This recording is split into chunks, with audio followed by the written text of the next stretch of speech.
Earlier today, President Biden, the Democrats, and most importantly, the American people as a whole, regardless of your political affiliation, received some great news about the health of the American economy. But before we unpack all that, if you haven't yet, please hit that like, subscribe, and the alert bell. All right, folks, so the state of the American economy under President Biden and comparing economic stewardship between the Democratic Party and the Republican Party is a recurring theme of this channel because the popular perception is, whether we like it or not, that Republicans are better at managing the economy than Democrats. But the data show overwhelmingly, as we've discussed in previous videos, that Democrats are actually better stewards of the economy than Republicans. There is a disparity, an incongruity between fact and perception. Now, it's important to talk about this because at the end of the day, facts don't speak for themselves, right? I know Ben Shapiro says facts don't care about your feelings, gang. And to an extent, that's true because facts remain facts regardless of how you feel about them. But if those facts don't translate to people, then it doesn't matter. And right now, Republicans enjoy an advantage on the economy. It doesn't matter that it's not supported by fact because it's how people feel. And people vote how they feel. But with that said, earlier today, we got some great news about the health of the American economy. Obviously, there are political benefits, at least potentially, for President Biden and the Democrats, but this is just good news, period, okay? With that in mind, I want you to hear this good news straight from the mouth of the Fox Propaganda Network. That's right. We've got GDP at 4.9%. That is the first read on third quarter GDP. That is a surprise on the upside. We had been expecting consensus was 4.3%. You can see that's a big positive number. The Dow continues in negative territory ahead of the open here. Look at this. 4.9% is well over twice second quarter GDP, which was 2.1%. First quarter GDP, 2%. So you can see some really strong expansion. Folks, this is huge. Number one, it's always fun to have the Fox Propaganda Network tout a victory of President Biden's, particularly on the economic front. Now, they bend over backwards not to name drop him, but you would bet if Donald Trump ever saw these numbers, they would be name dropping Trump left, right, and center as though he were single-handedly responsible.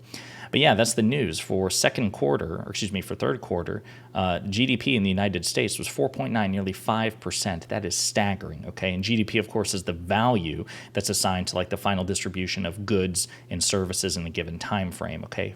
5%, nearly 5% growth. It's incredible. Now, to put that in perspective, Donald Trump actually makes a pretty compelling case why these numbers are so exceptional. So I got a couple of clips to play of Trump. If the Democrats got in with their agenda in November of almost 2 years ago, instead of having 4.2 up, I believe, honestly, you'd have 4.2 down. You'd be negative. You'd be in negative numbers right now.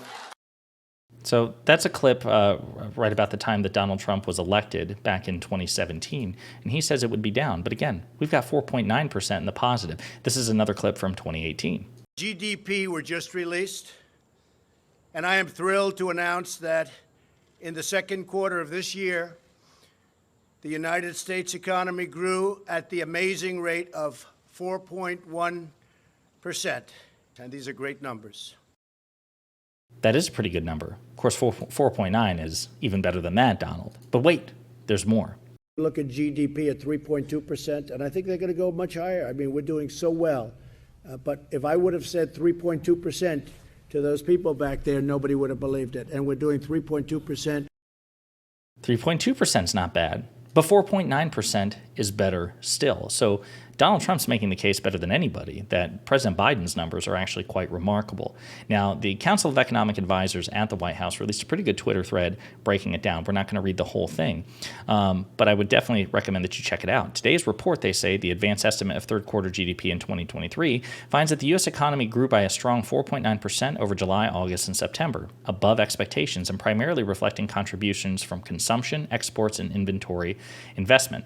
Private domestic final purchases, which removes net exports, inventory investment, and government spending, is estimated to have grown by 3.3% at an annualized rate, also a strong pace. Remember that clip from Donald Trump talking about just overall GDP growth being remarkable at 3.2%?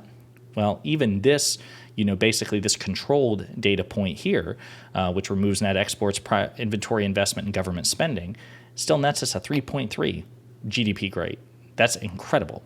And so on it goes. So listen, Most economists will tell you that if you're evaluating a national economy, GDP growth is probably the single most important metric, with the possible exception of jobs, right? Because I know a lot of people, talk about the stock market, right? And the stock market's important. It does measure something about the health of the national economy, but most people don't own stocks. Most people do have to have jobs. Jobs are a much more important metric of the health of a national economy than the stock market.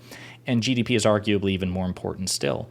And in these respects, President Biden has been truly remarkable. Now, also in the interest of fairness, I'm not going to sit here and say that a president or a political party are somehow single-handedly responsible for a national economy's health, good or bad, right? Any president, Republican or Democrat. It's simply the case. The president's the most powerful person in the world, to be sure, but he's not God, right? He's probably the single most important individual economic actor, with the possible exception of the chairman of the Federal Reserve, who reports to the president. But it's not like Biden is sitting there like puppet mastering everything. But the difference is between Biden and a lot of other presidents, particularly Donald Trump, is that we can actually point to things that President Biden did and has done to help preside over, or create rather, the economic growth that we've seen since he came into office. The American Rescue Plan created 4 million jobs 2 years ahead of schedule, right? It would have taken like an additional 2 years had the American Rescue Plan not been created. And that's according to a report from Moody's Analytics, right? It cut the inflation rate, it doubled the GDP growth at the time as well. He presided over the vaccine rollout, which allowed the economy to open back up safely and people to go back to work safely, right? Which is what increases consumer confidence and things like that. Like Biden has actively done things. The CHIPS Act, right, which has brought billions of dollars of investment into the tech and manufacturing center. I think it was like under Biden, we've had a net of 800,000 manufacturing jobs, which is considerably greater than what Donald Trump ever did, even though he promised more than that. We can actually point to things that Biden has said and done, which has helped contribute to these economic gains, okay? I'll also remind everybody that he inherited an economy in the toilet. He did. Donald Trump, whether you like it or not, he inherited a pretty good economy from President Obama, right? It took President Obama 2 terms to dig us out of the hole left by President Bush, right? Because another thing I want to point out, of the last 11 recessions that we've experienced in this country, 10 of them, 10 out of 11 have begun under Republican administrations. And we saw that with Bush and Obama. At the end of Bush's term, a recession was triggered. He handed that recession to Obama. It took Obama 2 terms to dig us out of that recession, and the economy was booming. As a matter of fact, in the last 3 months of Obama's presidency, there were higher job numbers on average than the first 3 months of Trump's, right? For the most part, Trump was just basically continuing on Obama-era trends, as I pointed out in previous videos. And then he drove it in the toilet. Now, I know a lot of people, especially conservatives I debate with, they say, well, you can't count COVID. Well, why not? Why can't I count COVID? You would count COVID if it happened under a Democratic president. You wouldn't grade that Democrat on a curve. Why should I grade a Republican president on a curve? That's the double standard, one of the double standards that I often rant about, that we have an obligation to reject. We just say, no. I know you don't want to count it. I know you want to pretend that 2020 wasn't the 4th year of Trump's presidency, but it was, and it does count. And by the way, if Trump had actually made different decisions to preserve the integrity and the health of the United States and its economy, and it still went bad, then I wouldn't blame him, right? COVID was a pandemic. There was no way for any president to just completely control it, but Trump could have done better. And because he didn't do better, I have every right to blame him. But even if we take COVID out of the equation, and I know a lot of conservatives like to do this too with President Biden's job numbers. They say, listen, Joe Biden didn't create 14 million jobs. That's so much of that is COVID recovery. That doesn't count. Even if you control for those things, Joe Biden has created more jobs on average, month per month, by far, than Donald Trump. So no matter how you slice it, Democrats are better stewards of the economy. The economy tends to perform better when Democrats are in power. Now, of course, as I said at the beginning, at the end of the day, that doesn't matter if that fact is not persuasively communicated to the voters. And to be sure, the voters do have legitimate reasons to have economic anxiety. There's plenty of reasons to be freaking out, right? The rich are getting richer. The poor are still not getting richer at certainly not the same rate, though we have seen real wage growth, even when you factor in and control for inflation under Biden. But there's plenty to be anxious about. Inflation has been down, but it's still there. And many corporations are taking advantage of it. Big Oil's trying to take advantage of it with their surplus profits. We see it in the grocery industry as well. Plenty of legitimate economic concerns. But for somebody to say, this is Biden's fault, you would need to show me what Biden has done or what he has failed to do to contribute to that. And that's where conservatives usually fall short. They just want to say, well, he's in charge at the times, ergo he is directly responsible for it. But they wouldn't take that same consideration if it were a Republican in charge.